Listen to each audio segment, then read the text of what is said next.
Okay, very warm welcome, everyone. Thank you so much for coming to this event, very timely event on nuclear threats and Canada's disarmament diplomacy. My name is Alexandra Getju. I am the Associate Director of CIPS. And on behalf of CIPS and myself, I am delighted to welcome all of you to this conversation on one of the most complex and important issues of contemporary international relations. Today's event, of course, is organized by CIPS in collaboration with our friends from Canadians for a Nuclear Weapons Convention.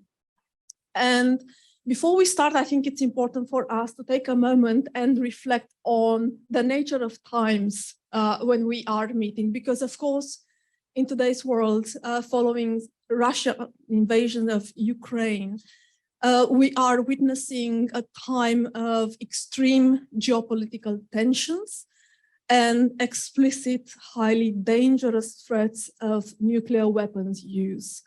And in this context, it is particularly important for us as scholars, practitioners, students, and above all, concerned citizens to ask, what does it all mean? Does that mean that the decades-old nuclear taboo is likely to be broken? And if so, what would be the implications for the global non-proliferation regime and more broadly for global security? More specifically for us, what role, if any, can Canada play in reviving disarmament diplomacy? To address these important questions and to also answer your questions, we are very fortunate indeed to have with us a very prominent guest speaker, Paul Meyer, who is the 2022 recipient, if I understand correctly, of the Distinguished Achievement Award from Canadians for a Nuclear Weapons Convention. So our warmest congratulations, Paul, and thank you so much for coming today. Before we get to Paul's talk, I would also like to welcome our colleagues from the Steering Committee of Canadians for a Nuclear Weapons Convention, and of course from the Simons Foundation. I should say that I'm actually delighted to welcome all of them back, because all of today's speakers are all friends of CIPS. We had the privilege and pleasure to work with them in the good old pre-pandemic times. So it is wonderful as we emerge from the COVID restrictions to be able to welcome back old friends. Thank you so much. And I hope the fact that they came back means that they enjoyed their previous visit. And for that, I am delighted and very grateful. In a couple of minutes, I will invite Ernie Regier to say a few words on behalf of the Steering Committee of Canadians for a Nuclear Weapons Convention. But before I do that, I hope you will allow me, on behalf of CIPS, to give voice to the Indigenous affirmation. We pay respect to the Algonquin people, who are the traditional guardians of this land. We acknowledge their long-standing relationship with this territory, which remains unceded. We pay respect to all Indigenous people in this region from all nations across Canada who call our national capital home. We acknowledge the traditional knowledge keepers, both young and old, and we honor their courageous leaders, past, present, and future. With that said, let me please introduce Ernie Regier, who's one of the most respected Canadian experts on everything that has to do with disarmament. And Ernie is currently a senior fellow in defense policy and Arctic security with the Simons Foundation Canada, and a research fellow at the Center for Peace Advancement at the University of Waterloo. He is co-founder and former executive director of Project Plowshares, and currently chairs the Steering Committee of Canadians for a Nuclear Weapons Convention. His impressive publications include books, journal articles, policy papers, parliamentary briefs, and last but certainly not least, very informative op-eds. Ernie has served as an NGO representative and expert advisor on Government of Canada delegations to multilateral disarmament forums, including review conferences of the Nuclear Non-Proliferation Treaty and UN conferences on small arms. He is an officer of the Order of Canada, and we are truly honored to welcome him back. I have to say that over the years, Ernie and his colleagues have worked very, very hard to keep alive the vision of a world free of nuclear weapons at a time when very few dare to keep that vision alive. And for that, we owe him a huge debt of gratitude. So thank you so much. Welcome back again. A very warm welcome to all of you. Thank you for coming today. And I very much look forward to today's event. Ernie, the floor is yours. Well, thank you very much, Alexandra. That's a very warm welcome, and we appreciate it a lot. And it's my pleasure to add to that welcome to all of you on behalf of Canadians for Nuclear Weapons Convention. I won't go into details of what we do as Canadians for Nuclear Weapons Convention.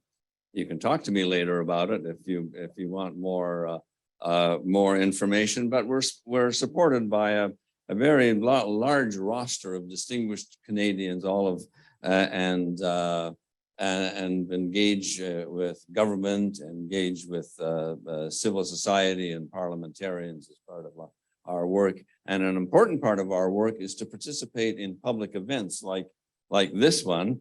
And as you've mentioned, we've had the huge pleasure of doing a number of them together with SIPS. We appreciated that a whole lot, and very, very pleased that tonight is or today is another opportunity to do that, and pleased that we can do it with folks in person. That we're back at that, but also welcome the people online. And very pleased that we can have others who weren't able to make it to Ottawa to also participate with us. So with that, I think it's time we get started. I'm going to call on Dr. Jennifer Simons, who is also a member of the steering committee of Canadians for Nuclear Weapons Convention, to introduce our speaker.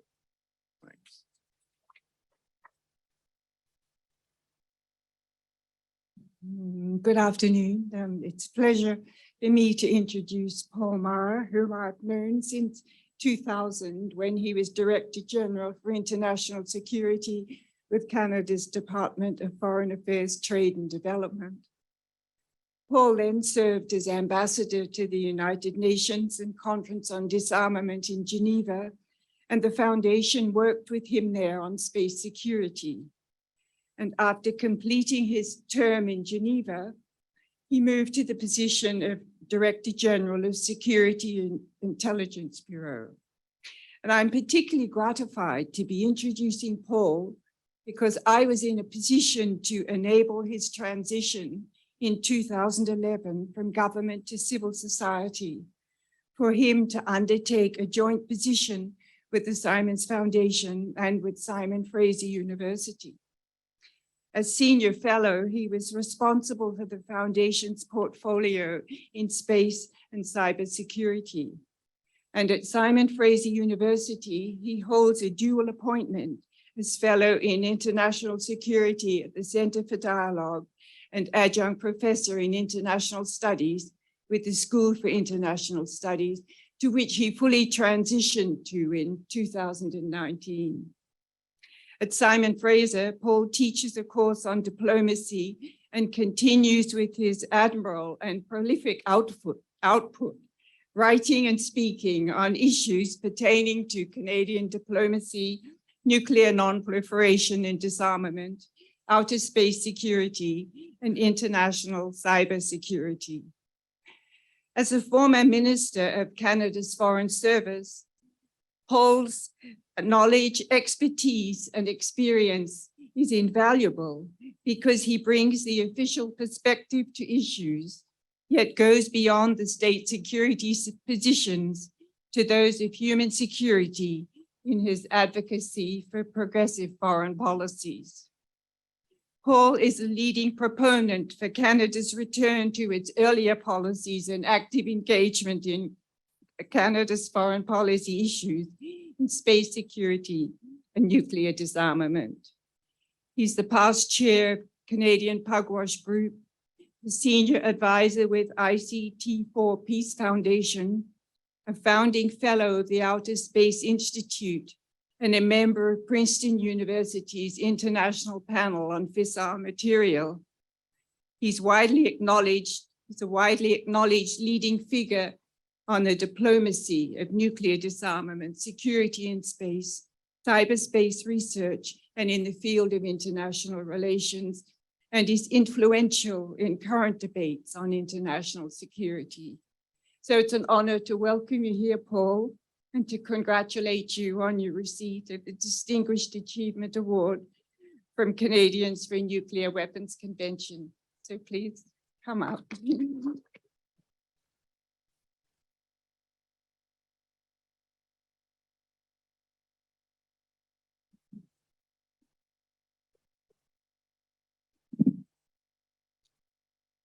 Well, thank you very much, Jennifer, for those kind words of introductions. Good afternoon, everyone. Bon après-midi.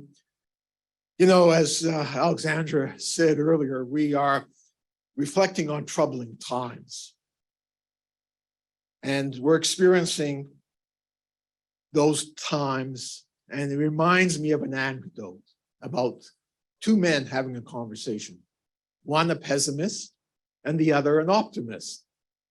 And the pessimist is lamenting about persistent pandemics, famine, perpetual conflict, climate catastrophes. And he says, surely things can't get any worse.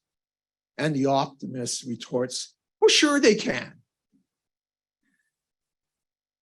So nuclear weapons and the existential threat they pose to humanity have assumed a new and disturbing saliency in the last few months.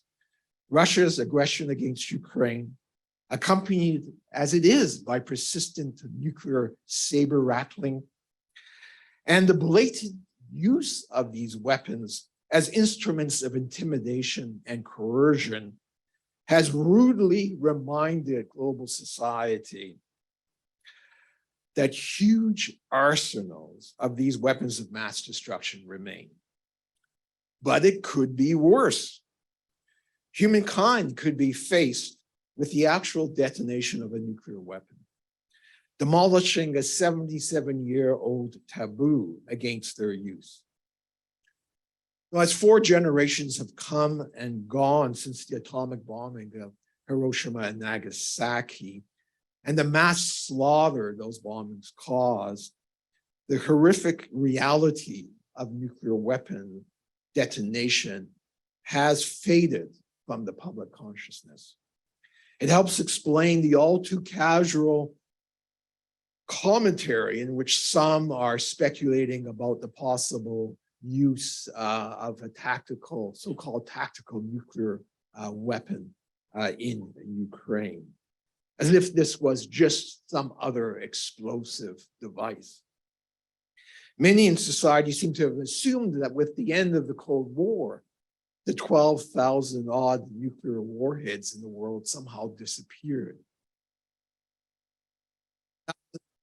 Warheads are maintained on a high alert status where they could be launched in a matter of minutes, not to be recalled. This year, the keepers of the so-called doomsday clock, the editors of the Bulletin of the Atomic Scientists, have placed the hands of that clock, that metaphorical clock, 100 seconds before midnight, on the basis of existing nuclear and climatic risks. And that setting was done in January of this year, well before the February invasion by Russia. I'll let you kind of guess at what position those hands are going to be put when they next determine the setting of the doomsday clock in January. In this lecture, I'd like to describe the current state of nuclear weapons as a factor in international relations, explain how we got to this point in time, review some of the efforts at including arms control and disarmament agreements, and conclude with some suggestions for how Canada could play a constructive and creative role in reducing nuclear dangers. The very first resolution ever adopted by the UN General Assembly back in January 1946 was devoted to the establishment of an Atomic Energy Commission. This was elimination of nuclear weapons, as well as channeling atomic energy for peaceful purposes. High-minded as this effort was, it soon fell victim to the growing animosity between the Soviet Union and the West. The scheme championed by the United States at that time, named after its chief delegate to this Atomic Energy Commission, was known as the Baruch Plan. And in that plan, essentially, the US was looking for all the member states of the UN at the time to agree on an international regime for the control of atomic energy, and after which this was achieved, to eliminate its atomic bombs.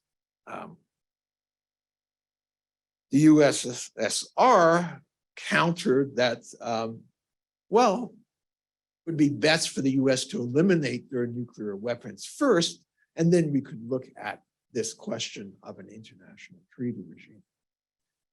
Another sticking point was the US insistence that no permanent member of the Security Council could have recourse to their veto on atomic issue. And of course, not surprisingly, the Soviet Union rejected such a proposition, particularly in the context of a council at that time that was dominated by the US and its allies. Thus, the small window of opportunity to eliminate the nuclear weapons, when they numbered well more than the fingers on one hand, was missed, never to reappear. The Soviet Union soon broke the US monopoly on the bomb, and a frenzied arms race ensued, with the two camps amassing tens of thousands of nuclear weapons, representing an overkill of immense proportions. Last month, we marked the 60th anniversary of the Cuban Missile Crisis, probably the closest we have come to peering into the abyss of nuclear war. The more that that crisis is studied, the clearer have become the risks, some unknown at the time, that nuclear weapons would have been used. The respective leaders were simply unable to control every aspect of development. And the fact that nuclear war was averted may have relied as much on luck as it did on diplomacy.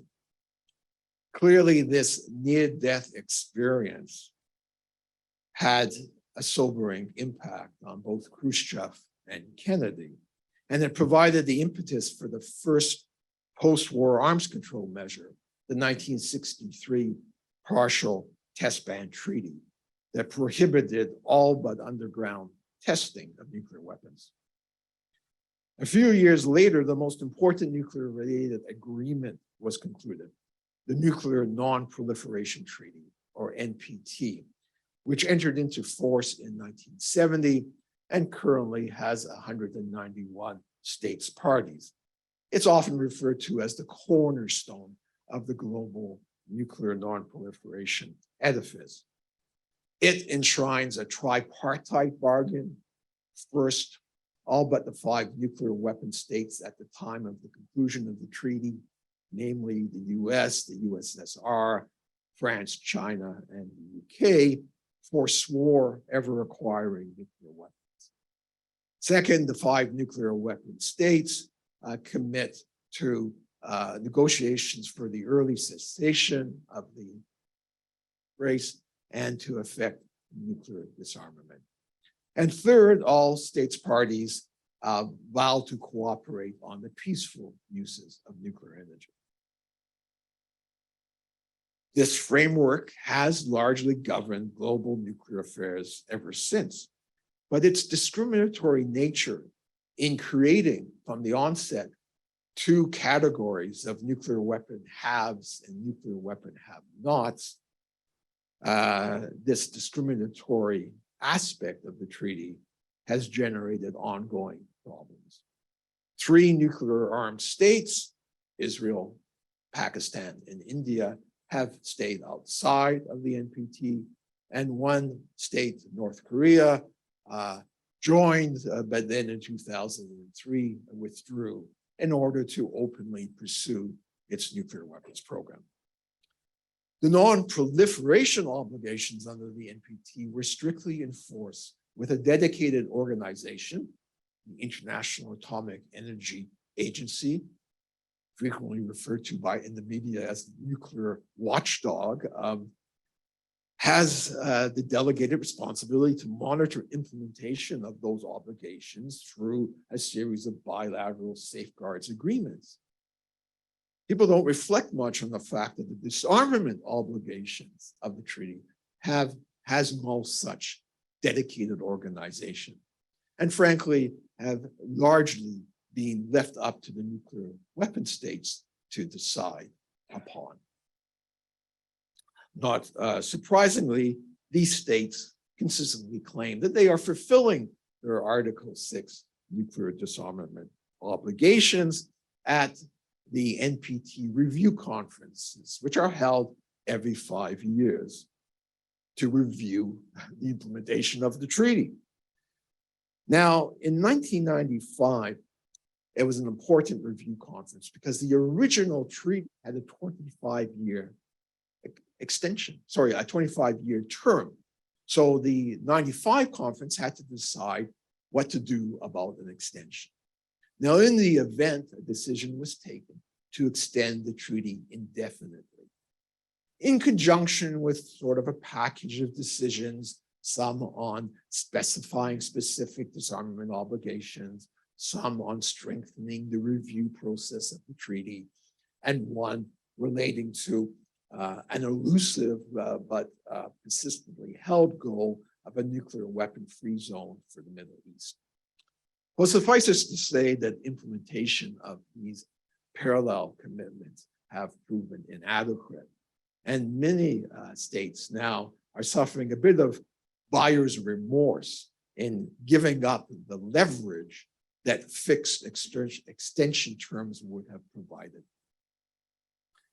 Although the NPT envisioned the 5 nuclear weapon states negotiating nuclear disarmament, the reality is not a single nuclear weapon has been eliminated pursuant to the NPT and multilateral negotiations. The only reduction of nuclear forces that have occurred have been through a bilateral process between the United States and the Soviet Union, now Russia and the Russian Federation. 3 of the 5 nuclear weapon states have not participated in any collective reduction process, nor have the 4 non-NPT nuclear armed states. The positive momentum for arms control in the late 1980s and the early 1990s that led to the the Intermediate Nuclear Forces Treaty, the Chemical Weapons Convention, the Comprehensive Test Ban Treaty. All of this momentum has effectively petered out and gone into reverse. 26 years after the conclusion in 1996 of the Comprehensive Nuclear Test Ban Treaty, that treaty still has not entered into force because there are 8 states, including China and the United States, that have not taken the necessary steps to permit this. We can also reflect on the Soviet-US 1972 Anti-Ballistic Missile Treaty, which underpinned strategic stability between the superpowers for 30-odd years. And it did that by essentially strictly restricting any kind of ballistic missile defense, which then removed or provided a disincentive, rather, for any country building up offensive nuclear missiles in order to overcome those defenses. In 2002, the administration of George W. Bush abrogated that treaty. And As a result, and I would say not surprisingly, you've had a reaction, particularly on the part of Russia and China, that have built up their offensive nuclear forces in order to ensure that they would retain a retaliatory capacity if the US, as it has done, pursued national missile defenses. And that issue has bedeviled the US-Russian negotiations on possible strategic arms reductions ever since. We had also the termination of the Intermediate Nuclear Forces Treaty amidst accusations that Russia had been cheating under that treaty. We have, of course, the 2014 and then 2022 Russian invasion of Ukraine.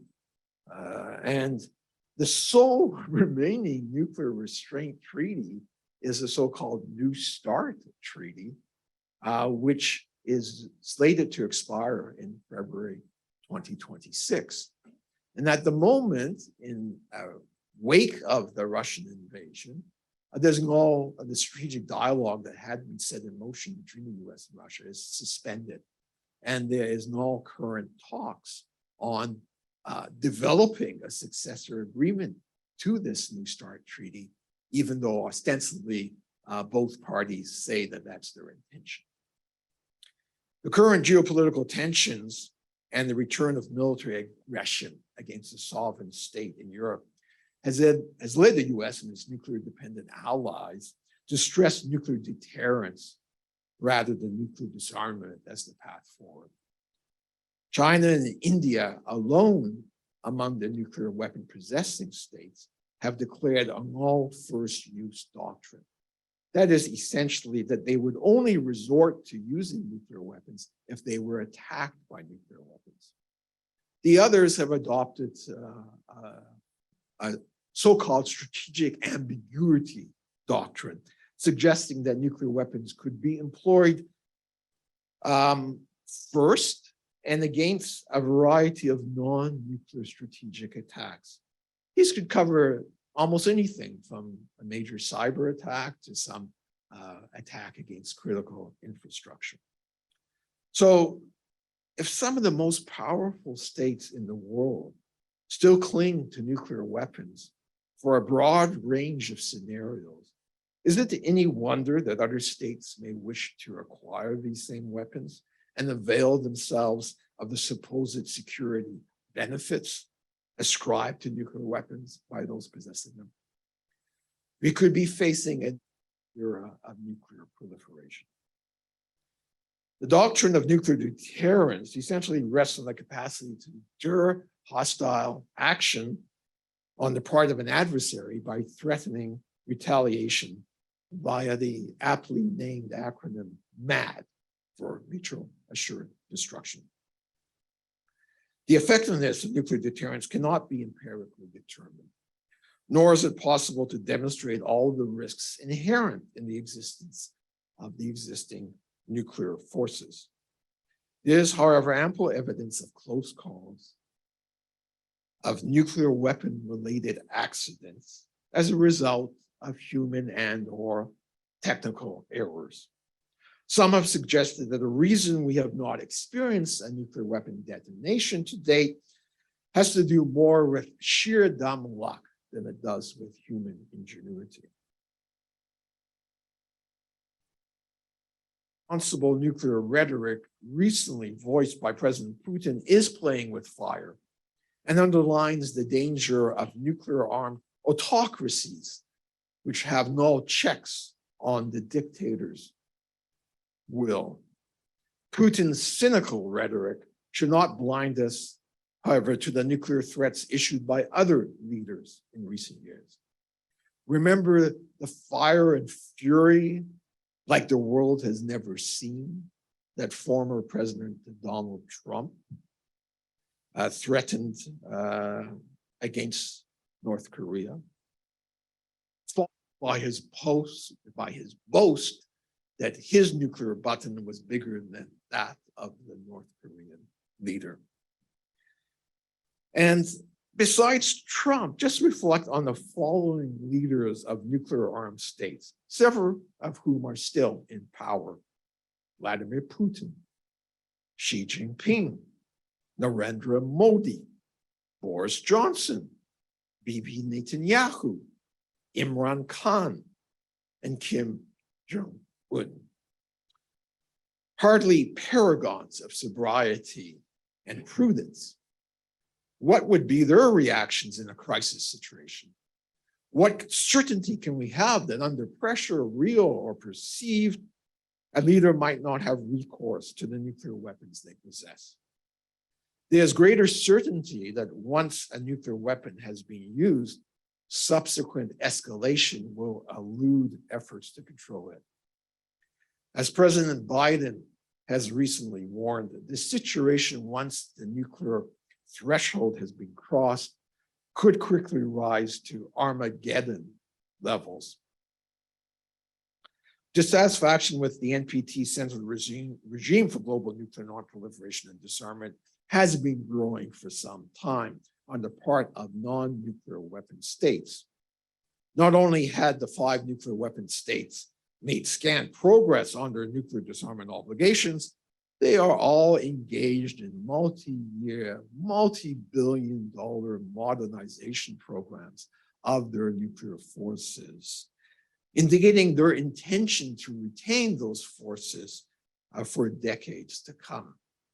When pressed on their disarmament commitments, the nuclear weapon states and those sheltering under the nuclear umbrella respond that, oh, well, the international security environment precludes making progress on arms control, as if there's ever a perfect time to negotiate.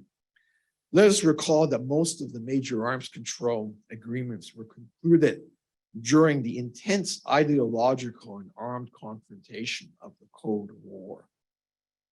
Will rather than timing is the crucial factor. In the agreed outcome document of the 2010 NPT Review Conference, the last such conference to produce an outcome, as the 2015 and 2022 review conferences failed to do so, a single sentence heralded a new approach to the problem posed by nuclear weapons. The sentence expressed the conference's deep concern over the catastrophic humanitarian consequences of any use of nuclear weapons and the need to prevent such a devastating use. This acknowledgement gave rise to what became known as the Humanitarian Initiative, which framed the risks posed by nuclear weapons as a humanitarian and environmental issue, and not simply a security one. The International Committee of the Red Cross was an early champion, stressing that no adequate humanitarian response existed in the wake of a nuclear weapon detonation, with its horrific combination of blast, heat, and radioactivity. And the prohibition of these weapons was the only sure way to ensure that they were never used again. The Humanitarian Initiative also highlighted the grave environmental damage of even a limited nuclear exchange. Scientists projected that a nuclear war in South Asia, employing something like 100 nuclear warheads, would send so much soot into the stratosphere as to reduce global temperature for years and leading to a decrease of something like 20% of global food production. Humanitarian Initiative supporters pressed for action by the UN General Assembly, calling for filling the existing legal gap by means of a treaty prohibiting nuclear weapons. The initiative was successful and led a couple of years later to the negotiation of such a prohibition treaty. As the nuclear weapon states and their allies chose to boycott these negotiations, which I would say is a rather shameful action for a duly authorized UN process. The development and agreement on the treaty text proceeded relatively rapidly. And on July 7, 2017, the Treaty on the Prohibition of Nuclear Weapons, the TPNW, was adopted at the UN by a vote of 122 in favor, 1 objection, and 1 abstention. The 50th ratification of the treaty was soon, and it officially entered into force in January 2021. It currently has 68 states parties and 91 signatories. What's distinctive about the TPNW is that it sets a higher standard than the NPT as pertains to nuclear disarmament. The TPNW prohibits the possession of nuclear weapons, their use, and even the threat of their use. In this way, it fills the legal gap by treating nuclear weapons in exactly the same way that the other weapons of mass destruction, namely chemical weapons and biological weapons, are treated under international law, and that is through comprehensive prohibition treaties, the Chemical Weapons Convention and the Biological and Toxic Weapons Convention. TPNW also explicitly stigmatizes nuclear weapons as immoral and illegal arms, whose use would be contrary to international humanitarian law and repugnant to the public conscience. Importantly, the treaty also, in addition to its prohibitions, contains positive obligations, namely to assist the victims who were affected by nuclear weapon use or testing, and to environmental remediation for areas contaminated by nuclear testing. Although both supporters and opponents of the TPNW are parties to the NPT, the advent of the new treaty has opened up a schism between the camps with respect to fulfilling the common NPT Article 6 obligation to effect nuclear disarmament. The nuclear weapon states and allies adhere to what they describe as the step-by-step approach towards disarmament, where the TPNW supporters point out that if any steps are being taken these days, they are going backwards rather than forwards. According to them, the TPNW sets out a fast-track approach to nuclear weapon abolition if only the nuclear armed states were prepared to follow it. So where does Canada stand in this debate? What role could it play in advancing shared nuclear disarmament objectives? All 91 state parties of the NPT have this obligation to promote disarmament, the disarmament aims of the treaty. Even NATO, while proclaiming it will remain a nuclear alliance as long as nuclear weapons exist, also has the stated goal of helping to bring about a world without nuclear weapons. Let me now raise 5 issues which I believe could benefit from a new tack by Ottawa. First, a more respectful attitude towards the TPNW is warranted. Canada has been a longstanding supporter of multilateral arms control and disarmament, as well as champion of international humanitarian law, which is generally acknowledged to be incompatible with nuclear weapon use. Before the TPNW process got underway, it was relatively easy for Canada to proclaim its support for the NPT, including the efforts at past NPT review conferences to stipulate specific steps to be undertaken by the nuclear weapon states to demonstrate progress in implementing that Article 6 obligation, which is at its core, but frankly, rather vaguely worded in the treaty. The TPNW, with its more demanding requirements and its explicit stigmatization of nuclear weapons and the threat to use them, posed a dilemma for Ottawa. It would have to choose between its support for nuclear disarmament and its support for nuclear deterrence. As it happens, deterrence trumped disarmament, and Canada has stood aloof from the TPNW since its inception. Beyond rejecting the treaty, Ottawa has engaged in rather suspect criticism of the Accord, claiming that it somehow was incompatible with and undermined the NPT, rather than representing one potential route to fulfill the treaty's Article 6 disarmament obligation. Canada suggested that adherence to the TBNW would be inconsistent with its NATO commitments. Actually, there's no legal requirement for NATO members to support the alliance's nuclear policy, which is simply a policy subject to change, as it has been changed at various points throughout the history of the alliance.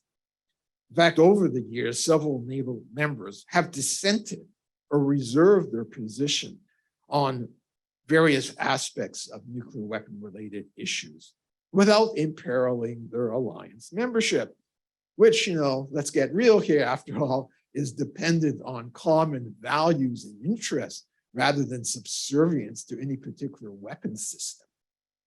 Regrettably, Ottawa also missed an opportunity to act as a bridge builder by refusing to attend as an observer the first meeting of States Party of the TPNW, which was held in Vienna in June.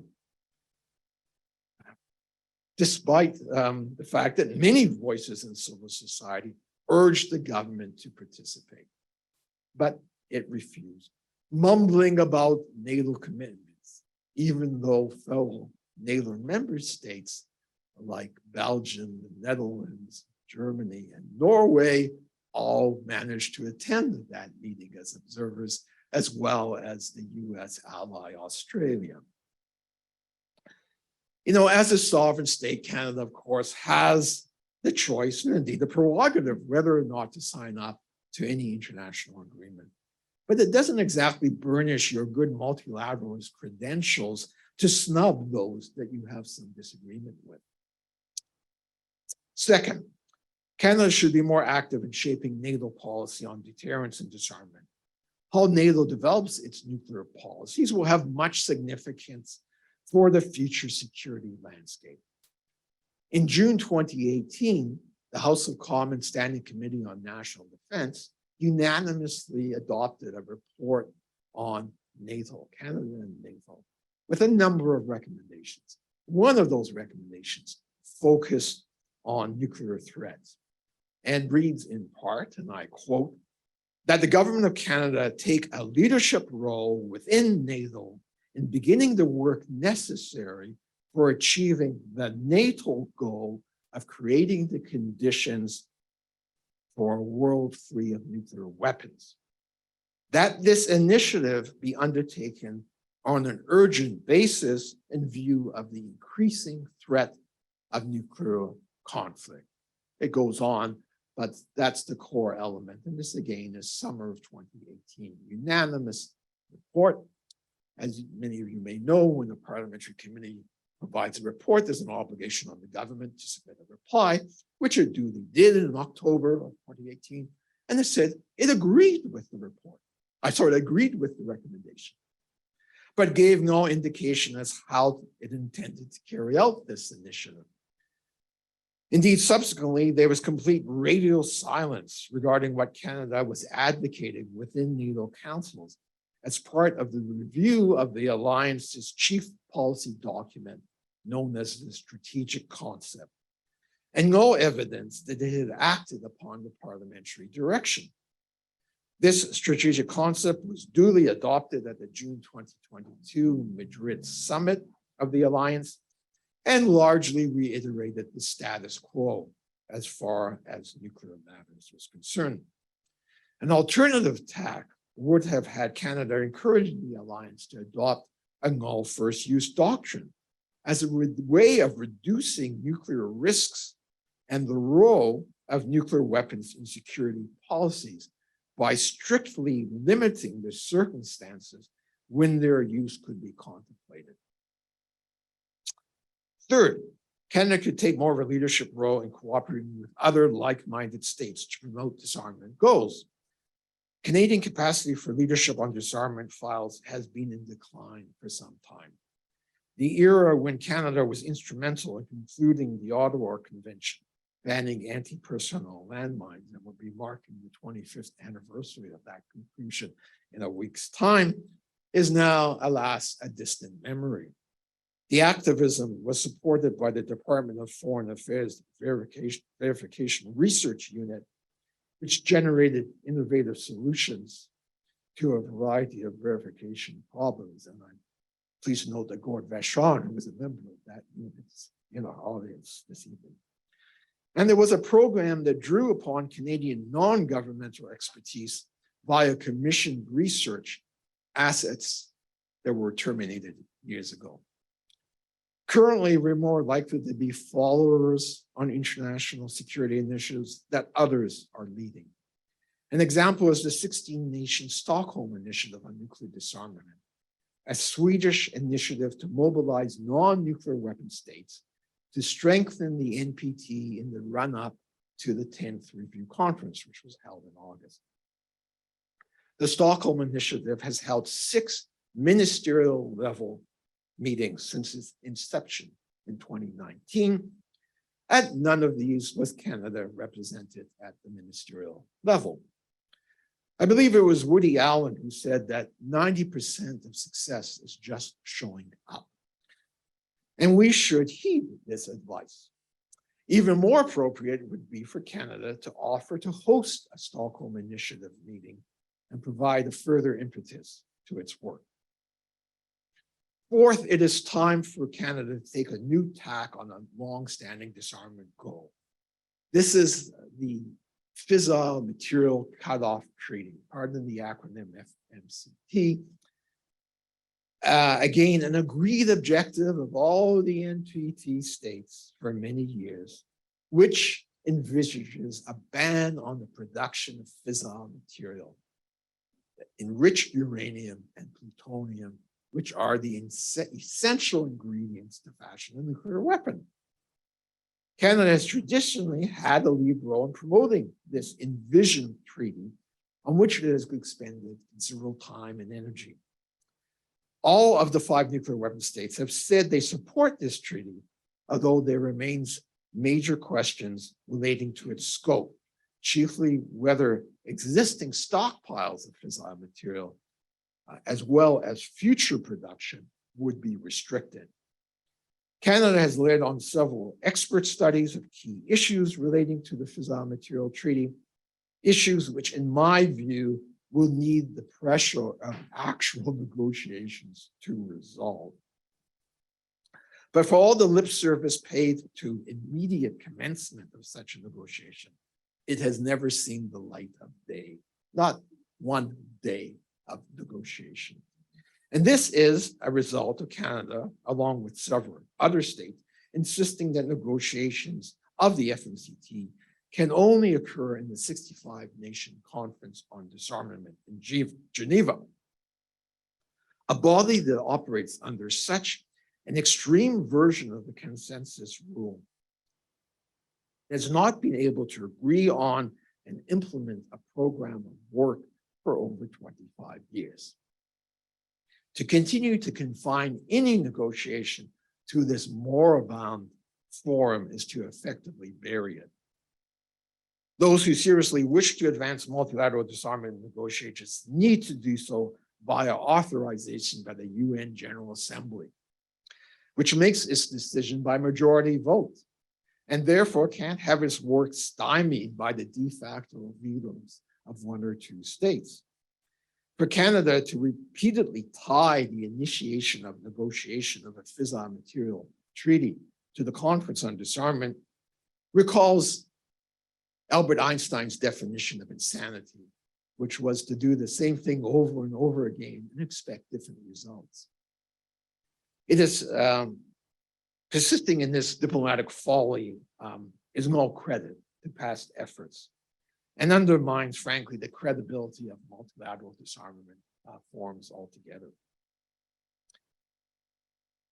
United Kingdom wanted to get something done on 2 issues that figure on the Conference on Disarmament's official agenda, namely conventional arms transfers and outer space security. They immediately abandoned the CD and went directly to the General Assembly to obtain authorization to commence negotiations. And That yielded in 2013 the Arms Trade Treaty, and currently for the space security item, there's a UN open-ended working group on reducing space threats. Where there is a will, there is a way. Ideally, Canadian disarmament diplomacy would be operating as one component of an overarching foreign policy. The government, however, has not produced one. In fact, there has been no review of foreign policy since 2005. A feminist foreign policy has been promised by the current government, although one has yet to surface publicly. To be truly a feminist foreign policy, it should reflect, I submit to you, feminist values and approaches.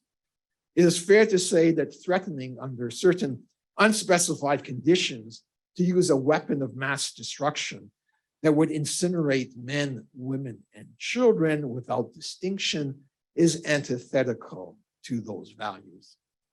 We would hope that any articulation of the said feminist foreign policy would stress the imperative of seeking diplomatic solutions to international disputes and advocating for active measures to promote nuclear disarmament.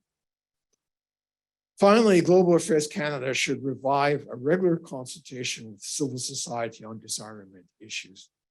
There was a period when the department engaged with civil society and academic experts on a regular basis by means of an annual structural consultation across the whole spectrum on proliferation, arms control, and disarmament issues. Global Affairs Canada has abandoned this form of regular substantive consultation with civil society. Although I can personally attest that the practice yields benefits for all concerned, it has been increasingly difficult to obtain explanations for the positions adopted by Canadian representatives in international forums, and even routine statements are not readily available. All Canadians have a stake in preventing nuclear war. And in a democracy, it is incumbent on governments to keep their citizens informed about the international security measures those governments are advocating. To conclude, I return to my opening anecdote about the pessimist and the optimist.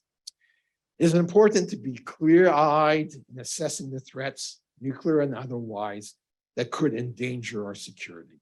And there are many confronting us today.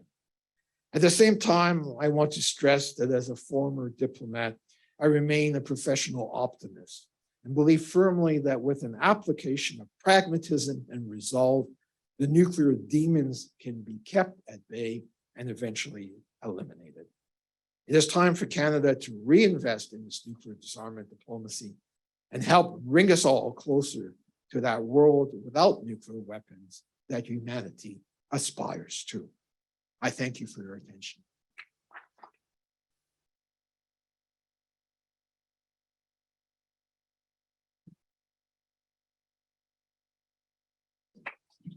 Thank you so much, Paul.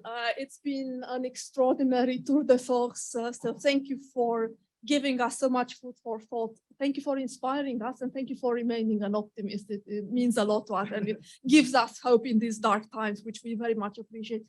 Thank you also for your wonderful work over the years for all of us, really. It's been truly, it's an honor to have you here. And thank you, finally, last but not least, for agreeing to answer some of the questions from the audience. We do have about 20 minutes, so I will invite you to please join us. There is a microphone there. You are very welcome to that. If you cannot get to the microphone, then please raise your hand and we'll try to make sure that the microphone reaches you magically. While I invite you to think about the questions that you might like to ask, perhaps you would allow me to get us started. Again, you have given us so much food for thought. It's hard to find just a few questions. I have quite a few. But let me start going back to your anecdote. Tell us please a little bit more. What gives you hope these days? What keeps you an optimist in the face of all these dark times? And then perhaps more specifically, are you concerned, for instance, coming back to the conflict in Ukraine, that the very nature of this conflict, the kinds of threats being articulated, the fact that the 1994 Budapest Memorandum has been so blatantly violated, are you concerned that this makes states more reluctant to give up nuclear weapons or more keen to secure them if they don't already have them? And what do you think the international community could do to restore the kind of trust that would be needed for disarmament in these times? So that would be one question. The second question would be, clearly, there's been a breakdown in relations between Russia and the US. Where do we go from here? Is there any hope, in your view, for some kind of return to negotiations? Can that happen under the Putin regime, or do we have to wait for that regime to go away one way or another for us to have any hope of returning to meaningful negotiations? So perhaps I could start you with that. And could I invite the people who wish to ask questions to please state your name and your affiliation, and please keep your questions focused so that we can hear from as many people as possible. Thank you so much once again. Thank you, Alexandra, for that. Those softball questions to me, to begin the range. While I was using a little line earlier in the day, it's a good news, bad news story. The bad news is that nuclear weapons are back in view. And the good news is that nuclear weapons are back in view. And by that, I'm suggesting that some of the problem that we had to contend with was, as I alluded to in my talk, that for many, they thought the problem had evaporated. They weren't aware necessarily that these arsenals were still very much in existence. They weren't aware because, frankly, it's suppressed, information about accidents relating with nuclear weapons. And there's a complacency, that comes on. I could also say, the media hasn't done a great service in reminding or drawing attention to the issues. And then there's a rude shock when it comes back. And it's true that there was a body blow to our existing regime represented, particularly egregious, and this gets into a wider area, that a permanent member of the Security Council that is supposed to have special responsibility for maintaining international peace and security has blatantly misused its veto power to avoid sanction for its culpability. This, of course, points to a systemic vulnerability in the whole edifice of the UN that we have to be conscious about going forward. I'm glad to the Budapest Convention. I see another colleague, former colleague, Ake here, who will know that context whereby back in 1994, this is after the breakup of the Soviet Union, there was a concern that Soviet nuclear weapons that were on the territories of Belarus, Kazakhstan, and mainly Ukraine not be retained by those states. And in order to provide an incentive for Ukraine to repatriate those weapons to Russia, there was an agreement by Russia, the United States, and UK, to provide security assurances to respect the territorial integrity and political independence of Ukraine.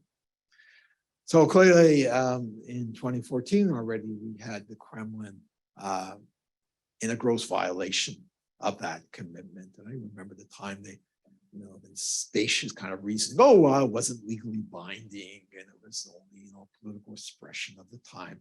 Well, I'm sorry, Ukraine was relying that there'd be respect and honor in this. And of course, we're in an interdependent world. So is it any surprise that other countries paid attention to this?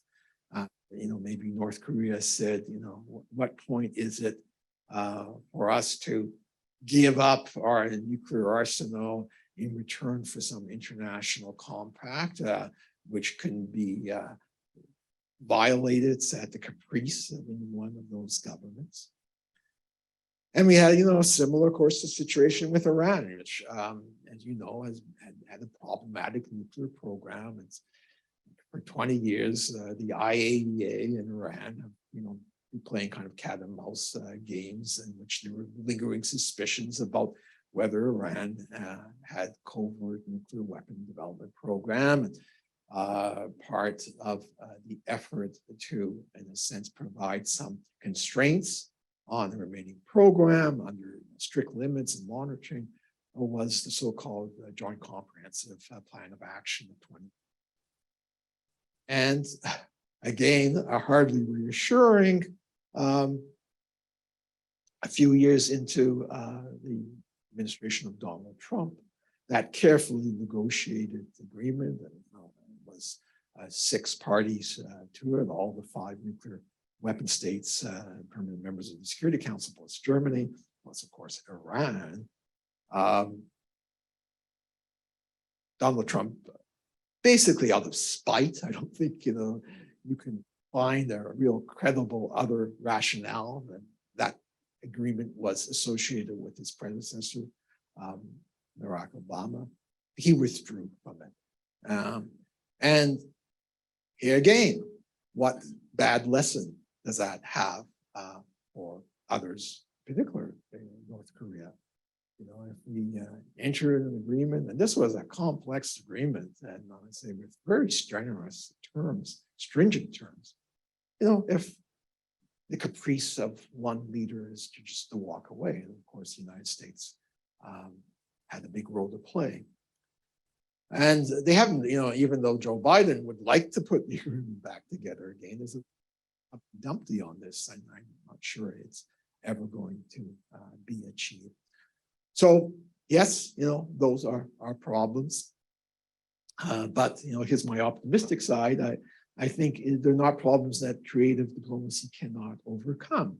And the very fact that 20-year struggle with Iran was finally resolved, in my mind, in a very adequate diplomatic settlement, if you will, that would have demonstrated that non-proliferation problems in the NPT were amenable to diplomatic solutions, were lost. And there was an absence too on other problems. I mentioned the INF Treaty, and I know we're not getting into all the detail, but that was an important agreement from back in 1987 because it eliminated an entire range of nuclear-capable missiles from 500 kilometers to 5,500 kilometers, if I got the figures for each. A significant achievement. The U.S. accused Russia of cheating. They may or may not have been, but in my mind, this is not the first dispute that occurred in the context of this strategic arms reduction. That if there had been more of a political green light, the various consultative groups could have worked out a solution here. Probably one, with mutual verification, because Russia was saying it had suspicions about the Aegis Ashore ballistic missile defense interceptors in Romania and Poland, saying that the tubes could be used to launch prohibited missiles. It strikes me that on-site inspection could have rather readily have shown that was the case, and maybe some on-site inspection regime relating to the accusations on this prohibited ground launch cruise missile could also be done. And we also had the Open Skies Treaty sort of abrogated at that time, again in kind of a petty dispute between Washington and Moscow. Part of it in Washington seemed just to be that the armed services didn't want to fork over some money for an updated aircraft to undertake this. And yet there was a multilateral accord. And sure, Russia and the United States can rest on satellite imagery for securing their kind of confidence levels. But a cooperative area surveillance regime was actually a very important confidence building measure.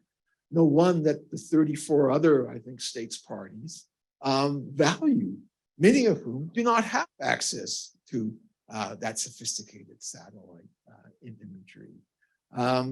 And you know, the U.S., I think was the main protagonist here, you know, showed scant concern for the interests of its allies.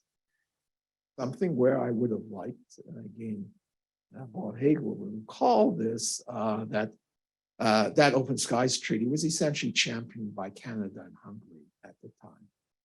You know, this is 1989, 90.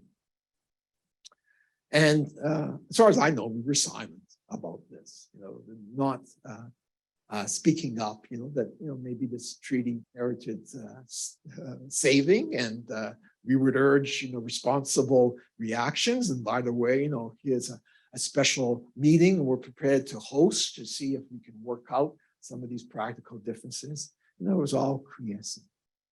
So we share, I think, you know, some of the blame for allowing this arms control architecture to be sort of dismantled.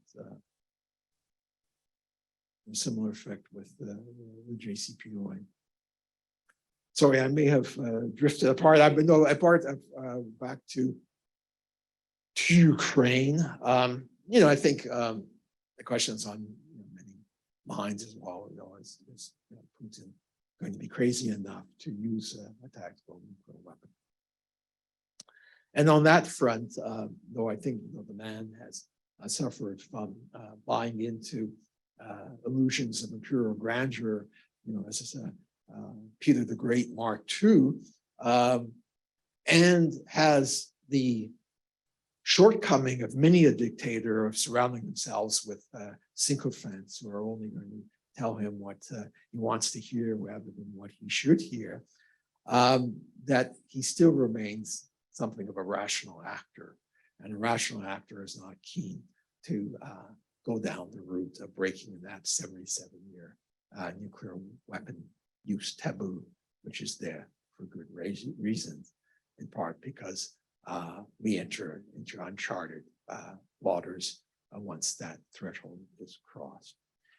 And if I'm pressed to give an example of why I think he's a rational actor, I would suggest to you the decision to abandon Kherson, which was one of the 4 oblasts that just a few weeks ago he had proudly said was being annexed to Russia for all eternity. So clearly abandoning, you know, that city, allowing the Ukrainians to retake it, was a humiliating climb down for President Putin.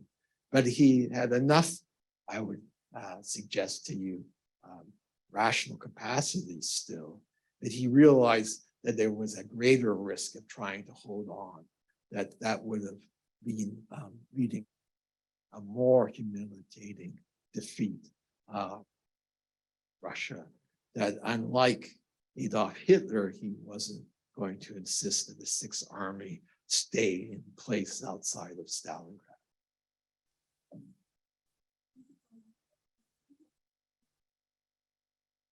Hi, good evening, sir. Darryl Orleans-Lindsay, second-year political science student. I was just wondering your thoughts on, you were talking about the need for creative diplomacy, and one would say the Joint Comprehensive Plan of Action was a pretty creative way of dealing with the Iran situation. But there was also some critics of that same deal that would say that it just put a timeline on when Iran could begin the process of acquiring another nuclear weapon. So how do diplomats, and how can Canada, you know, all sorts of other allies, for lack of better wording, talk down nations with aspirations for nuclear weapons from getting those nuclear weapons if the sticks of just threatening, you know, so sanctions don't work because they took the sanction, eased the sanctions on Iran, And the carrots, such as easing sanctions, just later on, theoretically and allegedly, to trying to acquire a nuclear weapon. Yeah, a good question. I think carrots and sticks both have a role to play.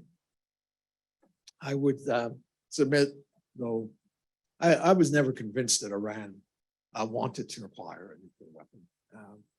There was evidence that there were a few years where it was dabbling in the processes that would be necessary. But even the US national intelligence estimates indicated that that program had ceased in 2003. And I think subsequently Iran was using that card as basically leverage for a number of other aims. So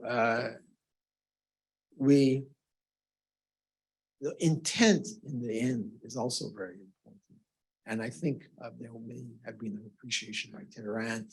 There was enough to suggest what is sometimes referred to as a latent nuclear weapon capacity. So you don't have to go all the way to weaponization, but if you have an indigenous capacity to produce that fissile material I referred to earlier, it's recognized that there's a latent capacity.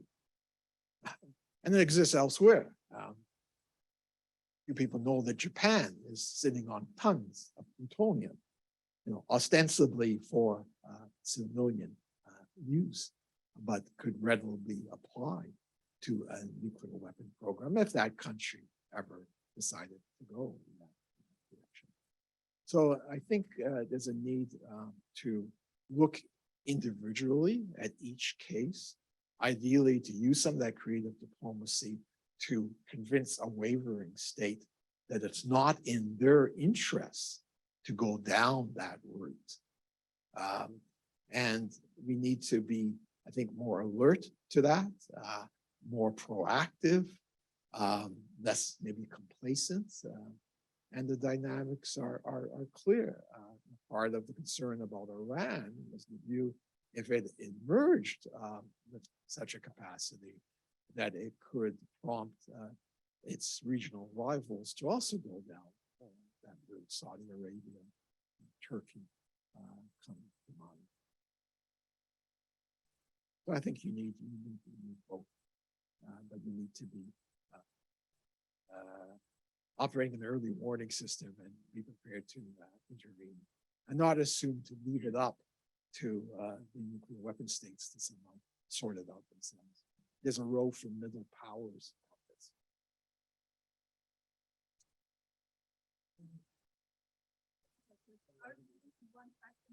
Oh, okay. There is an online question. Yes, of course. Can you hear me well? Okay, good. So there are two questions online. I'll go with the first one and then you can go ahead and then we'll come back to the online question. So we have a question for Jean-Paul Hubert. In your opinion, is Global Affairs Canada capable of producing and encouraging the kind of expertise that it used to have and that would be needed for Canada to play a more active role in the areas covered by your presentation? Sure. Okay, and let me know if you need me to repeat anything. And the next question is from Nancy Covington, who says, thanks for a great overview of the issues. I'm wondering about your view about how Canada can justify its continued support of the FMCT, while at the same time, Canada is funding development of small modular nuclear reactors, SMR. Some of the processes which SMRs would use have been criticized as creating proliferation problems, as they would be extracting plutonium. Yes. Well, first, Jean-Paul, I think the short answer is no at present. There's not deep policy expertise any longer in global affairs.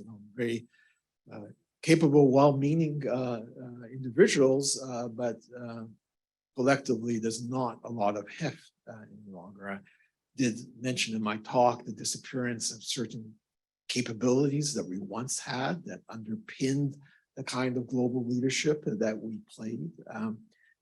And I think we need to reinvest in the human resources in that department if we're again going to developed this. I believe it's here at the University of Ottawa that Ulrich Shannon has had a fellowship. Ulrich Shannon, for those who don't know him, is a Foreign Service officer. Most recently, he was our ambassador in Iraq.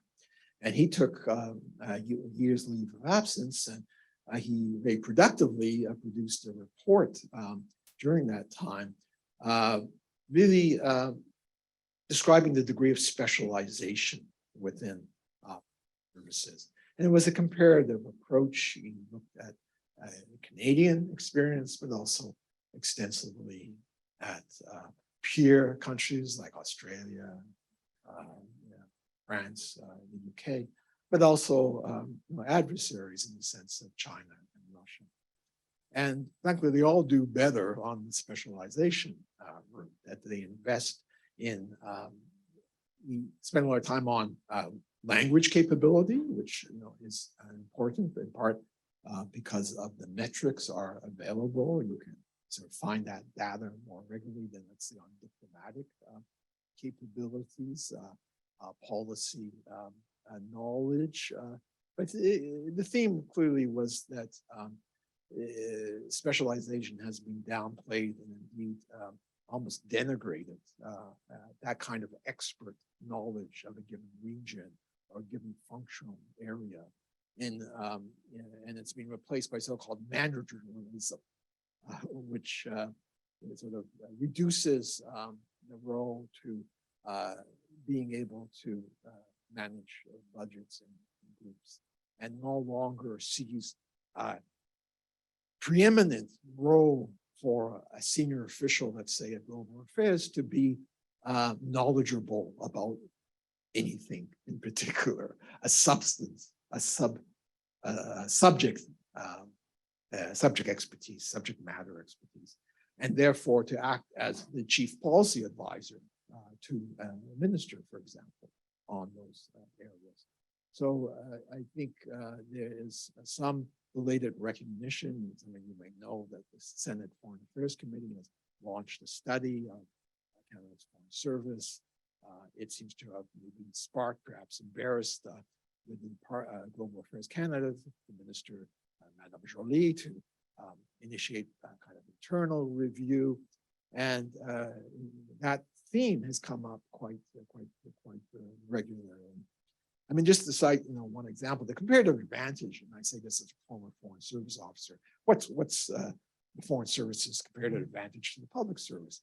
Well, presumably is having deep and profound knowledge about other countries of the world and knowing how best to advance Canadian interests in those external clients, if you will. In one of the testimonies to that Senate committee, there was a former colleague, Colin Robinson, who mentioned that when he joined, and it's around the time when I joined, it's years back, but still, as a foreign service officer, you could expect to spend roughly half your time abroad.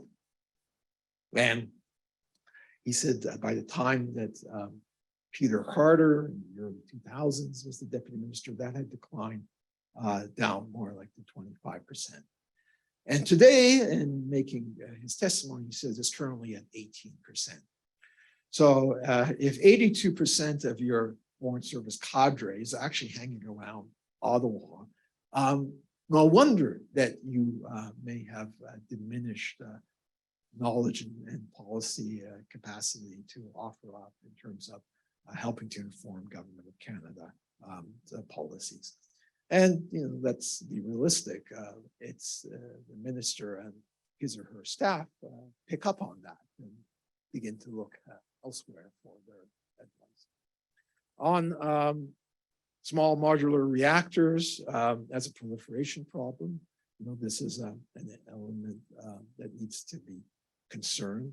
Of course, existing nuclear reactors also have an inherent proliferation potential. And part of the reason why we have the stringent safeguards regime that's administered by the IAEA. And I'm not an expert in civilian nuclear energy, but I confess to being a little suspicious about really the value added in terms of a clean energy push. that these reactors, which nowhere, by the way, exist as functioning systems. They're all on drawing boards of private nuclear supplier companies, and of course, are salivating at the prospect of sell them on unsuspecting. Of course, are benefiting too from getting some subsidies. So I would say they should all be subject to a very strict cost-benefit analysis, up against other forms of renewable energy, and definitely that there should be a very clear and sustainable plan about how any proliferation, dangerous residual material would be safe. I think that's, yeah, Bob, go ahead. And Bob Haig, you've already sort of introduced me as a former colleague at the Foreign Service. I'd like to take you back in a way about Canada not participating in the elimination of the Nuclear Weapons Convention, especially when other countries that are members of NATO, as you mentioned, Germany, Norway, and the Netherlands were already there or went, and why we didn't.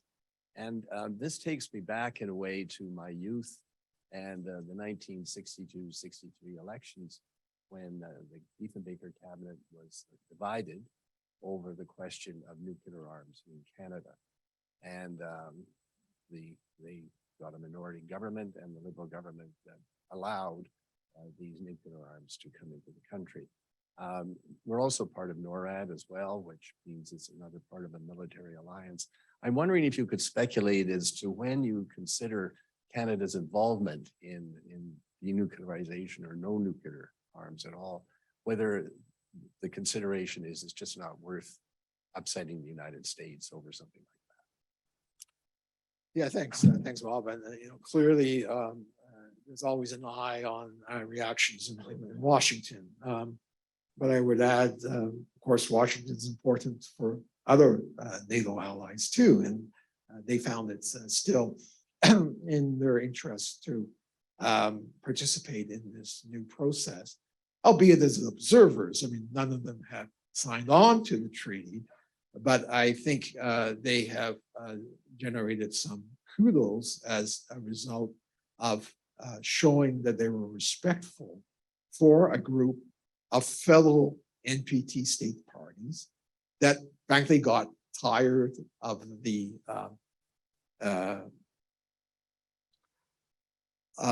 lack of serious progress and on realizing the obligations under Article 6, and faced with modernization programs that pretty much put the lie to the desire of these countries to actually affect nuclear disarmament. So I think it was those countries are now probably better placed to pursue some of the constructive work and cooperative work that's going to be needed. We're in this interdependent. We're all those are all states parties. Eventually, if things are going to progress, it's going to have to be done as a collective effort. So in my mind, there was no dividend in sort of alienating that significant group. And in terms of the U.S., well, there are things we're going to agree with in terms of U.S. policy, and there are times we're going to end elements of disagreement. And frankly, we're still going to be good allies regardless. And so I feel that we have done better when we've been willing to stand up for an independent foreign policy, even if at times, that brings us into some conflict with U.S. preferences, than we are if we simply show ourselves to be a very subservient kind of country. So, that's my sense. There's a second meeting of states parties of this TPNW next year, and I hope that there may be an opportunity for Canada to change its position about that, or even to offer to help fund some of that environmental remediation or victim assistance that is part of this treaty. And it reminds me, of course, of the Ottawa Convention also had obligations about victim assistance.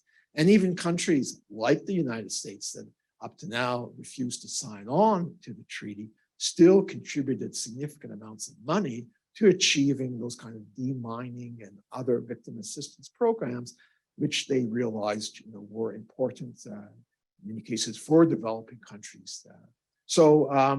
There's still scope, I think, to make a constructive obligation, even if we continue to straddle the picket fence as to whether to come down and support the treaty more fully. Thank you.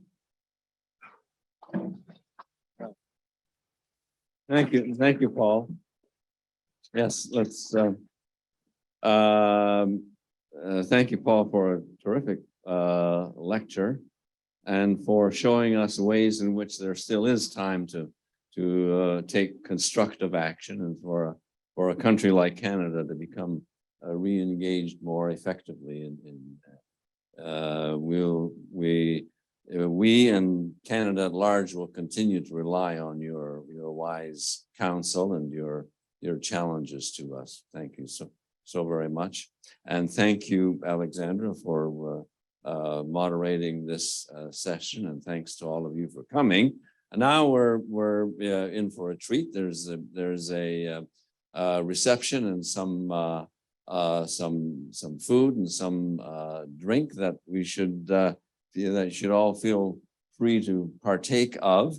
It's about 5:30 now, and we'll assemble back. I'll call you back at just before 6 o'clock, and we'll then proceed with a more formal presentation of the reward of the. Unfortunately, there's no reward associated with it, but there is an award that we will pay attention to coming at 6 o'clock. So enjoy the reception, and I'll call you back at the appointed time. Okay, well, I'm going to turn it over to our good friend Doug Roach to present the award.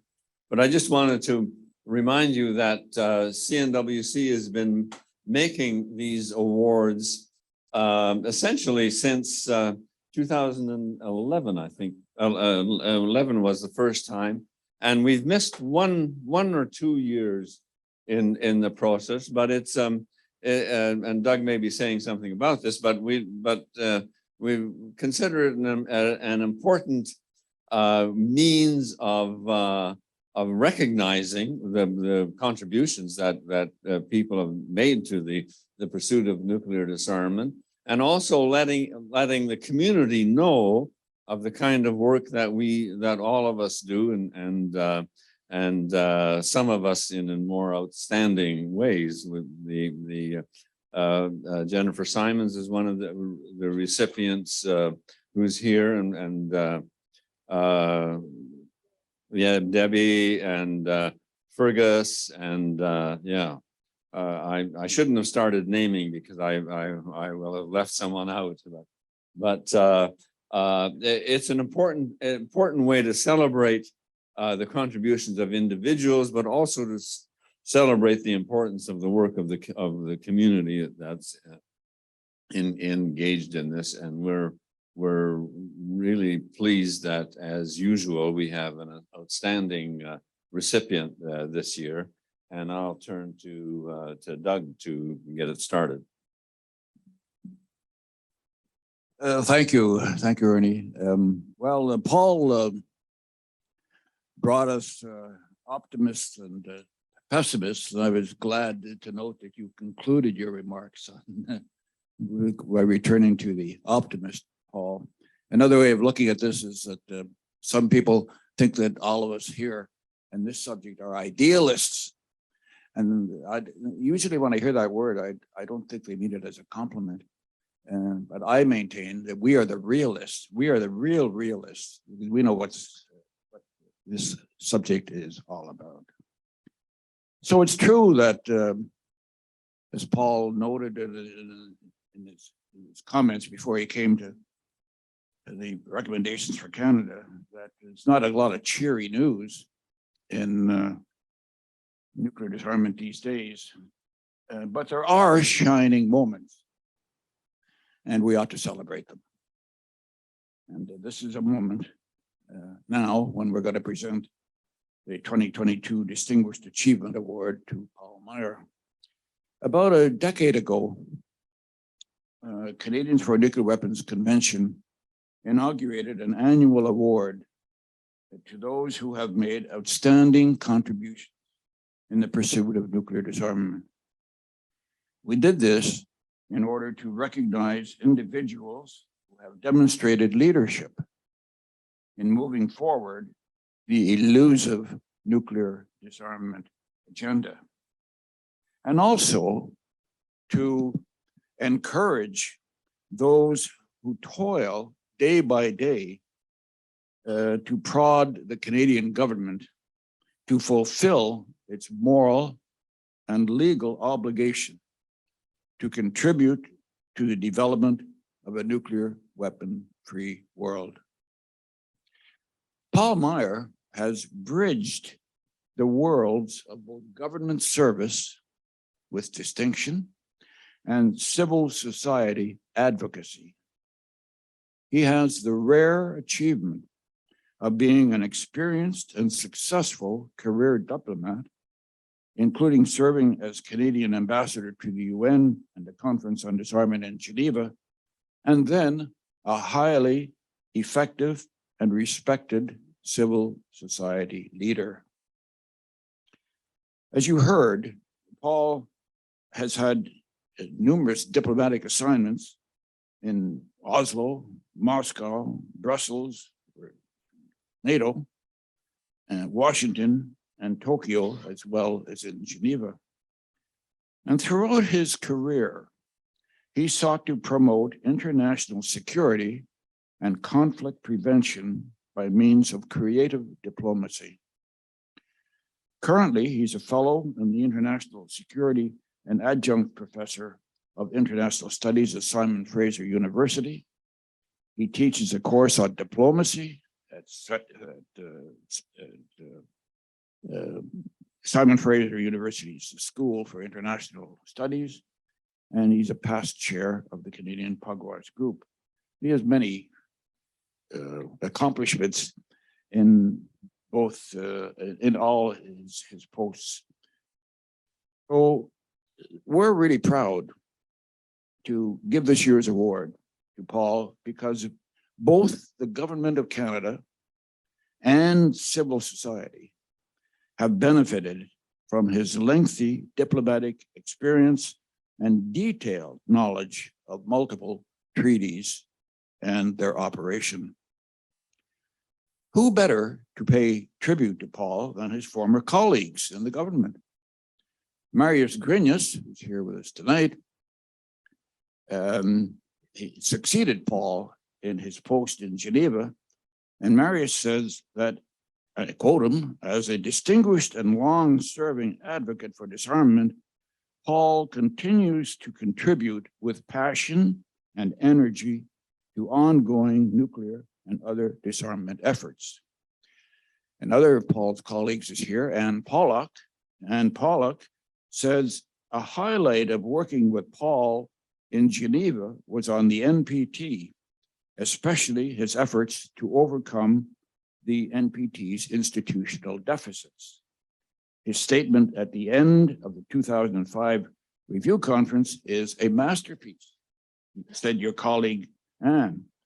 And they said this summed up the regrets and the challenges of this field.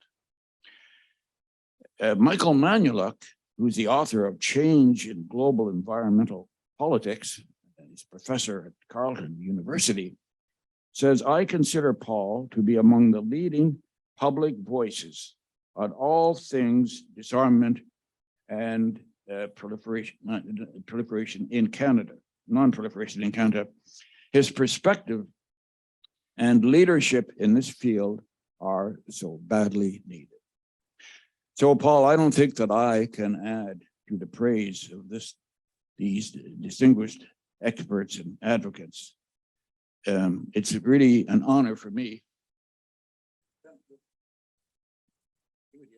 But I want to read it so you can see, you'll see, you'll understand what's on the plaque.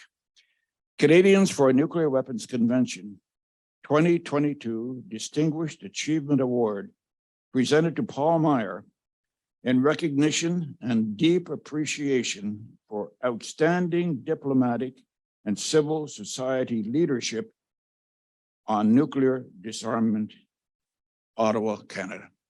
Paul, congratulations. Here, hold. I think we can have a photo op here.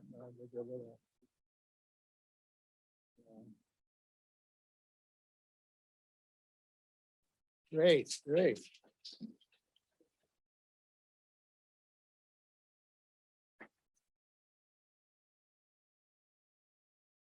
Oh, dear Doug and friends and colleagues, you know, it has been said that it is better for a person to honor their profession than be honored by it. I think that's a noble sentiment, but I am nonetheless very grateful to receive this award and the tangible recognition that it represents for my efforts over the years.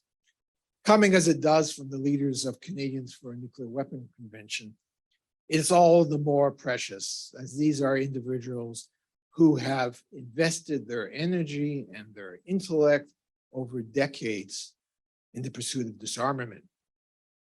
I hardly need to explain to this company that working to make progress on disarmament issues is a travail de longue haleine, a long-term commitment rarely rewarded with accomplishments.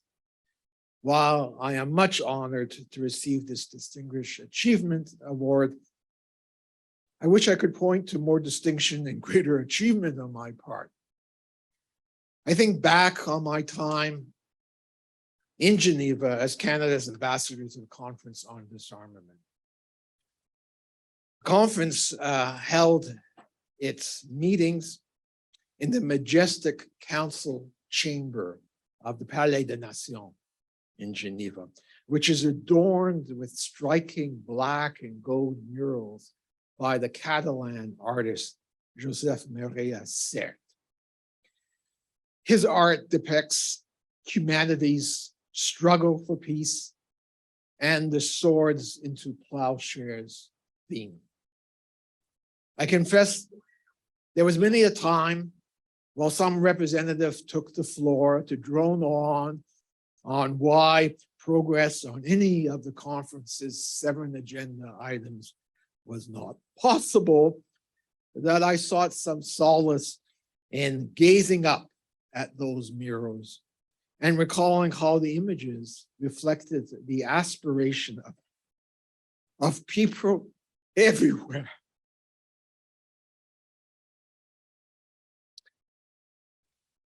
to live in peace and without the nuclear sword of Damocles hanging over their heads. So in those dramatic images, I found some strength to carry on. I'm wearing this evening a tie decorated with origami cranes that was given to me during a visit to Nagasaki in 2006, while I participated in a panel discussing prospects for nuclear disarmament. I regret the prospects were no brighter back then than they are today. But in touring the memorial and museum in that doomed city, I was reminded of the scale of devastation that the atomic bomb had wrought. And I was chilled by the realization that current nuclear weapons arsenals held a destructive potential many megatons greater than the bomb dropped in August 1945 on Nagasaki. As John F. Kennedy once said, these weapons of war must be abolished before they abolish us. Worked on conflict prevention and disarmament issues, both in an official capacity and over the last decade in a civil society and academic milieu, I believe, as one former deputy foreign minister put it, disarmament is in Canada's DNA. Certainly, the goals of conflict prevention, the elimination of weapons of mass destruction, and the redirection of excessive military expenditures align with the desires of most Canadians. Once again, let me thank CNWC for conferring this award on me and for all their collective efforts to make the world a safer and more peaceful place. Thank you again.